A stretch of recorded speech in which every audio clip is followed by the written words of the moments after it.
Carrot சாதம் எப்படி செய்யலான்னு பார்த்துடலாங்களா. வெங்காயம், பூண்டு, 3 பச்சை மிளகாய் நசுக்கி வச்சுருக்கேன், கொத்தமல்லி, கருவேப்பிலை, கேரட் துருவி வச்சுருக்கேன். இப்போ கடாயை வச்சுக்கலாம். கடாயை வச்சு எண்ணெய் ஊற்றிக்கோங்க. கொஞ்சம் நெய் சேர்த்துக்கலாம், அப்போ தான் கொஞ்சம் வாசனை நல்லாயிருக்கும். இது பீட்ரூட்லேயும் செய்யலாம், கேரட்லேயும் செய்யலாம். குழந்தைங்க லஞ்ச் பாக்ஸுக்கு கொடுத்து அனுப்பலாம். இப்போ கடுகு சேர்த்துக்குங்க, சீரகம் சேர்த்துக்கோங்க,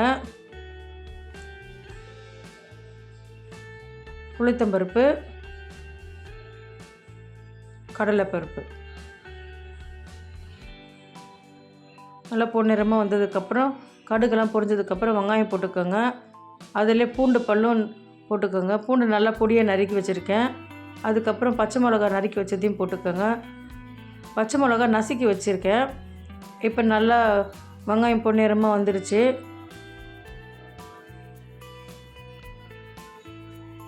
இப்போ மஞ்சத்தூள் சேர்த்துக்கலாம். கொஞ்சம் பெருங்காயம் சேர்த்துக்கோங்க, வாசமாக நல்லாயிருக்கும். கருவேப்பிலை சேர்த்துக்கோங்க.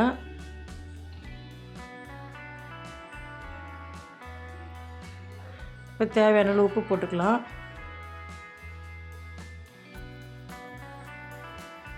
இப்போ துருவி வச்ச கேரட்டை சேர்த்துக்கோங்க.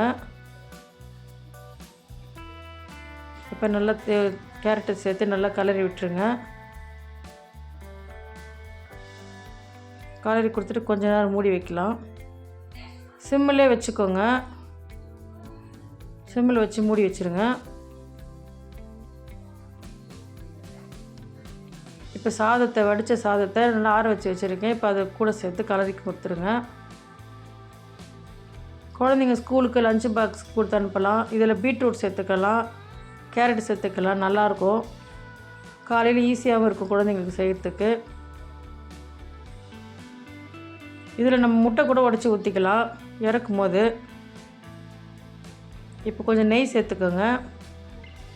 நான் முட்டை சேர்த்துக்கல, நீங்கள் குழந்தைங்களுக்கு வேணால் முட்டை கூட சேர்த்து பொரியல் பண்ணி அதிலே சேர்த்துக்கலாம், ரொம்பவே நல்லாயிருக்கும்.